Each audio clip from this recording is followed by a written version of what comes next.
බොහොම නිශ්චල තැනක වාඩි වෙලා භාවනාවක් පුරුදු කරපු කෙනෙක්ට පුළුවන් S2 පියාගෙන මේ ධානයකට සමවැදෙන්න පුළුවන්කම ඇති වෙනවා. මොකද්ද මේ ධානයකට සමවැදෙනවා කියන්නේ? මෙතන මම ඉන්නවාද කියන හැඟීමක්වත් නැති. උන්නද බලාද නැති තත්වයකට ඇවිල්ලා ඉන්න පුළුවන්කමක් ඇති කරගන්න පුළුවන්. මේක කිව්ව කමක් බැහැ නමුත් පුරුදු කරපු කෙනෙක්ට ඊටාම පහසුවෙන් පුළුවන්.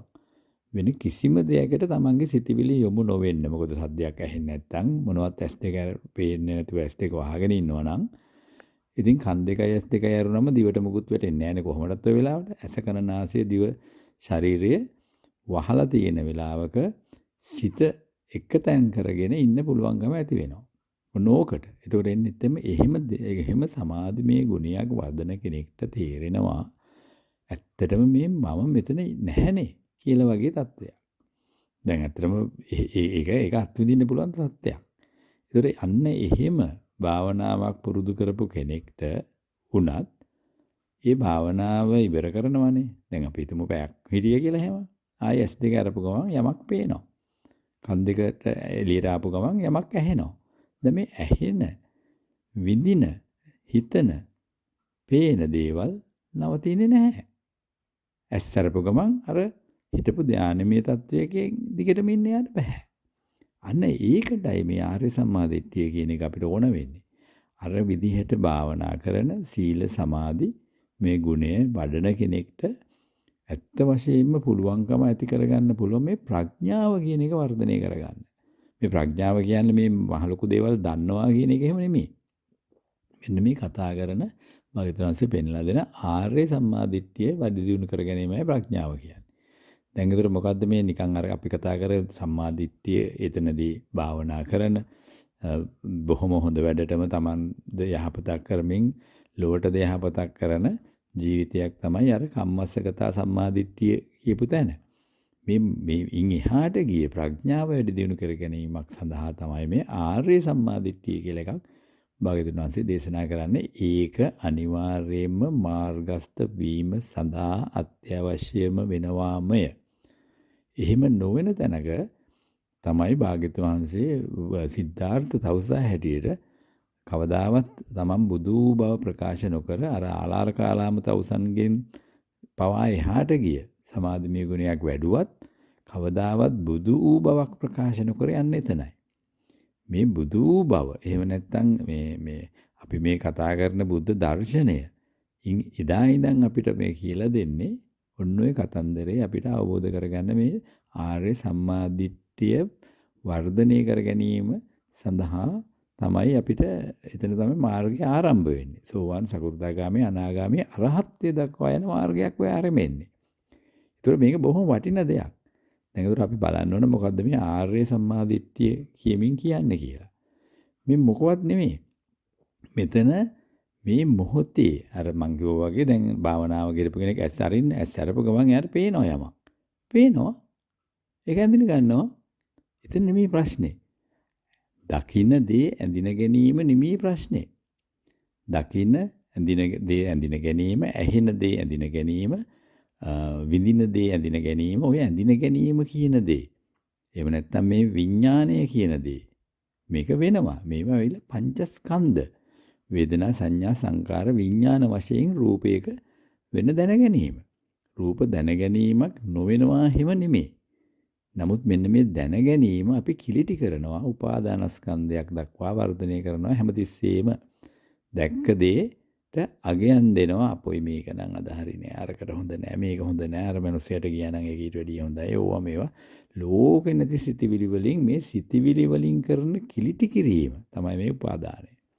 තණ්හාව කියන්නේ අන්න එතනම තමයි. තණ්හාව ඒ නිසාමයි ඇති වෙන්නේ. තණ්හා උපාදාන භව කියන මේ භවය අපි හැම මොහොතේම හදන සංසාරයක තමයි අපි නිරත වෙලා ඉන්නේ.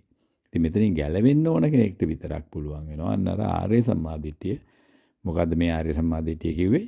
මේ මොහොතේ ඒ පේන, ඇහෙන, විඳින, හිතන දේ රූපය හැදිනවා මිසක් සකස් වීමක ඉවර වීමක් මිසක් ඒ නට හුස්ම උණුසුම තියෙන ශරීරයකට පුළුවන්කම තියෙනවා ඒව ඇඳින ගන්න. ඒ පුළුවන්කම නැති වුණ ගම ඒක ඉවරයි. ඔන්න ඕක තමයි සම්පූර්ණ අනිත්‍ය කියන කතන්දරේ. මේසා අනිත්‍ය මොහොතක් තමයි මම මේ තියෙනවා පවතිනවා.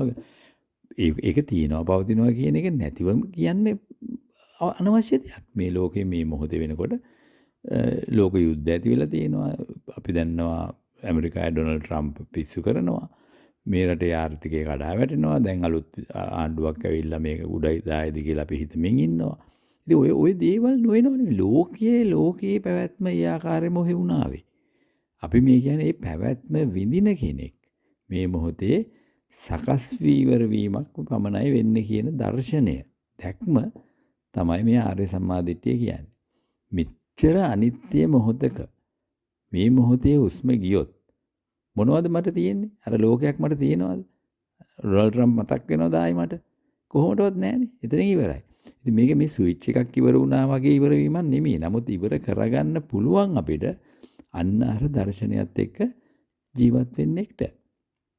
එකපාර නෙමෙයි. ඒක තමයි ආර්ය සම්මාදිට්ඨිය හරහා ගොඩනගෙන ආර්ය අෂ්ටාංගික මාර්ගය. ඒ මාර්ගය කියන්නේ ඇත්තටම මේ මාර්ගය කියන්නේ දුක හැදෙන එකම විදිය. ඔන්න ඔය කියන තැනදී මම කියලා කෙනෙක් ඕකට දාගන්නවා මම කියලා කෙනෙක් දාගන්නවා කියලා කියන්නේ අර පේන දේ දැක්කොත් දැක්කා පමණයි වෙන්නේ නැහැ අපිට. අපි ඒකට ආටෝප දානවාමයි. ඇහෙන දේ ඇහුනොත් ඇහුණා පමණයි වෙන්නේ නැහැ. දැක්කොත් දැක්කා පමණයි, ඇහුවොත් ඇහුවා පමණයි, වින්දොත් වින්දා පමණයි, හිතුවොත් හිතුවා පමණයි කියන තැන අපිට ඉන්න විදිහක්ම නැති වෙලා. ඉතින් අන්නේ තැන තමයි අරහත්ත්වය කියන්නේ. නමුත් එතෙන්ට එනකන් ඔන්න ඕක වර්ධනය කරගන්න, ඉගෙන ගන්න, අධ්‍යයනය සඳහා යම් කාල සීමාවක් අත්‍යවශ්‍යමයි. ඒකටයි මේ සද්ධර්මෙ මෙච්චරම අවශ්‍ය වෙන්නේ. මේ අසූපිරු බණ අහගෙන ඒවත් එක්ක කල්යාණ මිත්‍ර සේවනයෙන් අපිට වර්ධනය කරගන්න ඕන අපේ සංකප්පය හැමතිස්සෙම ඔන්න උතර රඳව ගන්න. මොනවා හරි වෙනවා තමයි ලෝකයේත් එක්ක අපි යනකොට අපිට මොනවා හරි මේ ගිහි ජීවිතයක ඉන්න අපිට විවිධාකාර ගැටුම් මරෝම ඒවා ඉස්සරහට එනවා තමයි. ඒකයි කියන්නේ සෝවන් වූ එකට කවදාවත් කාමරාගපටික නැත්තටම නැති වෙලා නෙමෙයි යාට. නමුත් අර ඒ වර්ධනය කර ගැනීමේ තැනක් එයාට ආරම්භ කරගන්න හොඳටම පුළුවන් දොරක් ඇරලා තිනවා ආර්ය සම්මාදිට්ඨිය හරහා. මේ මොහොතේ පමණක් වෙන මේ සිදුවීමක් මම මගේ කරගන්නේ නැතුව ජීවත් වීමට එයා ආර්ය මාර්ගයට ප්‍රවිෂ්ඨ වෙනවා. එතකොට එයාට පුළුවන් වෙනවා දුක සමුදය. අනිවාර්යෙන් දුක සමුදය ප්‍රහාණය කිරීමේ මාර්ගයක් ඔය කියන්නේ.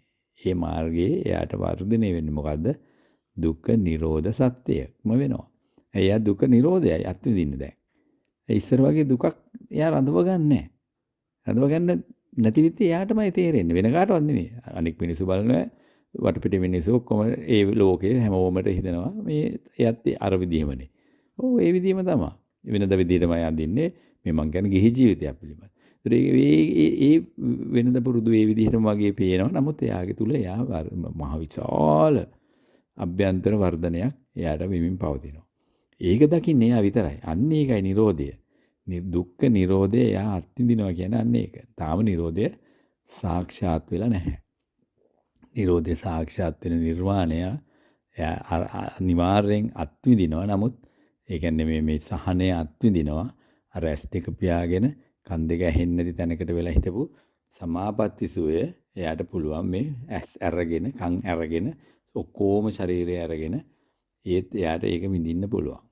අර දහසක් දේ මැද්දේ කිසි සම්පූර්ණ සමාධියක ඉන්න පුළුවන් කෙනෙක් වගේ එයාට ජීවත් වෙන්න පුළුවන්. හැබැයි ඒක දන්නේ එයා විතරයි. අන්න ඒ වගේ තැනක තමයි මේ ආරම්භය. හැබැයි මේක අවසානය නෙමෙයි. ඉතින් අරහත්ත්වයට දක්වා යන මාර්ගයක ආරම්භයට ඔන්න ඔය කියන මේ මොහොතේ මේ වෙන සිද්ධිය ඇහෙනවා, ඒක ඇඳින ගන්නවා. දකිනවා, අඳින ගන්නවා. හිතනවා, අඳින ගන්නවා. මේ ඇඳින ගැනීම, දැන ගැනීම කියන ක්‍රියාවලියක් වෙනවා. ඒ නිසා මම ඉන්නවා කියලා මම ඕකට පටවනවා මිසක් ඇත්තටම මෙතන ඉන්න කෙනෙක් අල්ලගෙන දඟලගෙන තණ්හාවක් දාගත්තොත් මම මගේ කියලා තණ්හා උපාදාන භවෝම තමයි.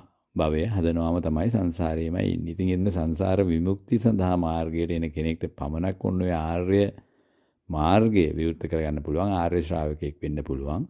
ඒ වුණා කියලා එයා තාම ගිහි ජීවිතේ හිටියා වුණත් එයාට මින් ඉදිරියට යන අනිවාර්ය මාර්ගයක් පෑදී තියෙන විදිය උපරිමයේ භව 7ක් විදිය එයාටම තේරෙන්න ගන්නවා.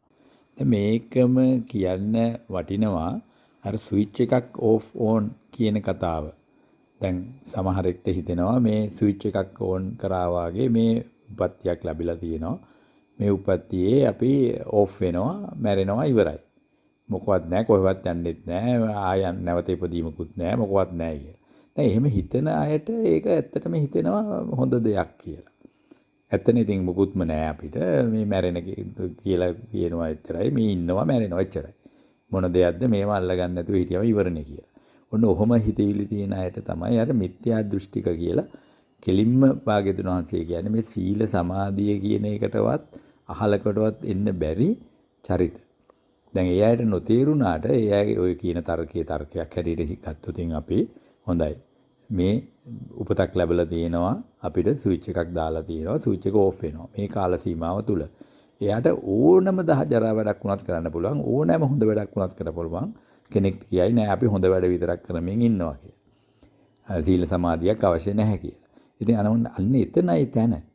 දැන් එයාට කොයි වෙලාවකවත් සීල සමාධියකට එන්න බැරි වීම නිසා මේ ප්‍රඥාව කියන අහලකටවත් එන්න පුළුවන්කම ලැබෙන්නේ නැහැ. ඒ කියන්නේ මේ භාග්‍යතුන් වහන්සේ මෙච්චර අමාරුවෙන් හොයාගත්තු ධර්මය ටච් කරන්නවත් එයාට පුළුවන්කමක් හම්බ වෙන්නේ නැහැ. මොකද එයා සදාකාලයෙන්ම මිත්‍යා දෘෂ්ටිකවම ජීවත් වෙලා මැරිලා යනවා.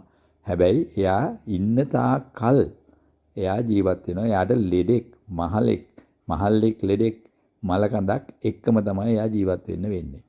ඔන්න ඔය වෙනස පොඩ්ඩක් තේරුම් ගන්නත් ඒකම අවධානය යොමු වෙනවා නම් එවැනි කෙනෙක්ට වුණත් පුළුවන් වේවි අපිට මෙන්න මේ කියන සීල සමාධිය කරා අදුතරමින් ආර්ය සම්මාදිට්ඨියට ළඟාවීම කොයි හැටියටවත් කම්මස්සගත සම්මාදිට්ඨිය තුලින් තමන්ට දියුණුවකට තමන්ට ඇත්තටම මේ භාග්‍යතුන් වහන්සේගේ ධර්මය පරිශීලනය කරන්න අවස්ථාව ලබා ගැනීම. ඉතින් ඒ අයට පාරයි ඒ කතාව. නමුත් අපි මම නිකන් මේක සඳහන් කළේ එහෙම දෙයක්ත් තියෙනවා. මිනිස්සු අතර තියෙනවා ඒ වගේ මත.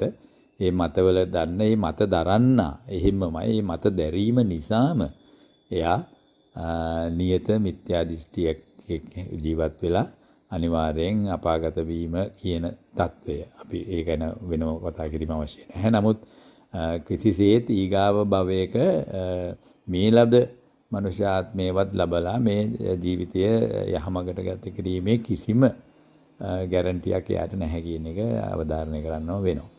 ඉතින් මේ වගේ වීරිය ගන්න කෙනෙක්ට සීල සමාධිය තුල ඉඳලා ප්‍රඥාව වැඩි දියුණු කරලා ආර්ය සම්මාදිට්ඨිය කරා ළඟා වෙන්න පුළුවන්කම හම්බුනොත් එයාට තේරෙනවා එයාට භව 7කට එහා කිසිම ගමනක් නැති විත්තිය. ඉතින් ඒක ගැරන්ට් කරලා භාග්‍යතුන් වහන්සේ මේ කාල සීමාවන් පනවන්නේ සතර සතිපට්ඨාන සූත්‍රයේ දින 7යි වැඩිම වුණොත් සති 7යි මාස 7යි අවුරුදු 7යි එහෙම නැත්නම් භව 7යි ආදී වශයෙන් මේ කියලා දෙන කාල සීමාව අපි පැහැදිලිවම මොකද්ද මේ කියන්නේ කියලා තේරුම් ගන්න කෙනෙක්ට විතරයි තේරෙන්නේ මේ කතන්දරේ සම්පූර්ණ ඇත්ත බව. ඉතින් ඒ සඳහා වීරිය ධෛර්ය ශක්තිය ලැබෙන්න මේ සීල සමාධි ගුණ වැඩි දියුණු කරමින් ප්‍රඥාව කරා ළඟා වෙන්න ප්‍රඥාව වැඩි දියුණු කර ගැනීමට අදුධර්මයෙන් ප්‍රඥාව ළඟා වීම කියන ආරම්භයවත් ලබාගෙන ඉන් එහා ආර්ය අෂ්ටාංග මාර්ගී ගමනක ආර්ය මාර්ගයකට ප්‍රවිෂ්ඨ වෙන්න සියලු දෙනාට වාසනාව ශක්තිය ධෛර්යය ලැබේවා. ත්වන් සරණයි.